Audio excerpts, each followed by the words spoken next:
नमस्कार, आपका बहुत बहुत स्वागत है। भक्तों, जैसा कि हमने आपको अपने पिछले वीडियो में बताया कि सत्य क्या है। सत्य यानी जो किसी भी स्थिति में बदल नहीं रहा, वह सत्य है। सत्य यानी शिव, शिव ही सत्य है। उसके बाद हमने आपको बताया कि विवेक क्या है। विवेक यानी ऐसी बुद्धि जो नित्य और अनित्य में भेद करना प्रारंभ कर दे, वही बुद्धि विवेक कहलाती है। फिर हमने आपको बताया कि विराग क्या है। विराग यानी संसारिक भोगों के प्रति आसक्ति समाप्त हो जाना। संसारिक भोग कोई भी हो चाहे, उससे विरक्त हो जाना विराग कहलाता है। भक्तों, ये बहुत आवश्यक है मोक्ष की प्राप्ति के लिए। इसके अतिरिक्त मोक्ष की प्राप्ति के लिए 6 प्रकार की साधनाएं और भी करनी पड़ती हैं, जिसमें से पहली है शम।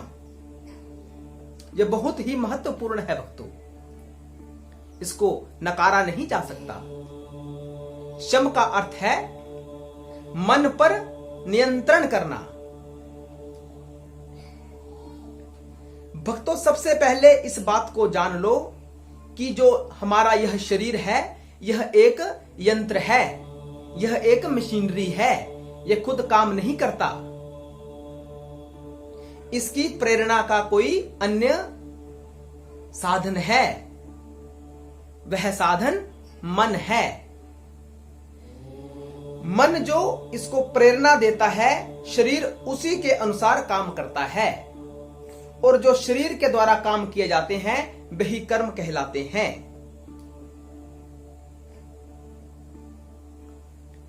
और मन पर हम सबको नियंत्रण करना है ताकि शम नामक साधना पूर्ण की जा सके। अपने मन को संसारिक भोगों से हटाकर शिव की ओर लगाना है। यही मन पर नियंत्रण है।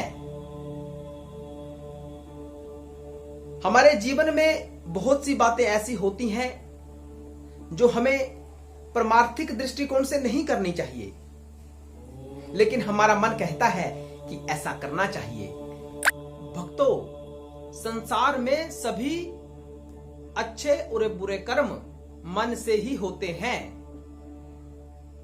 जब हम बुरे कर्मों से विमुख होकर अच्छे कर्मों में संलग्न हो जाते हैं, तो इसी को मन पर नियंत्रण कहा जाता है। यह बहुत ही आवश्यक है। इसी को शम कहा जाता है। मन को संसार से हटाकर शिव की ओर लगाना है। तो संसारिक विषय हैं कि मुझे खाने को यह चाहिए, मुझे रहने के लिए यह चाहिए, मुझे घूमने के लिए यह गाड़ी चाहिए, यह सब संसारिक विषय हैं। यह शिव से संबंधित विषय नहीं है। शिव तो खुद पर भस्म रमाए हैं। भस्म का अर्थ है सब कुछ भस्म तुल्य ही है। संसार से बचना है भक्तों। मन पर नियंत्रण करना है ताकि यह संसार की ओर ना जाए, यह गाड़ी की ओर ना जाए, यह मकान की ओर ना जाए, यह पैसे की ओर ना जाए, केवल और केवल यह शिव की ओर जाए। यही हमारे जीवन का उद्देश्य है।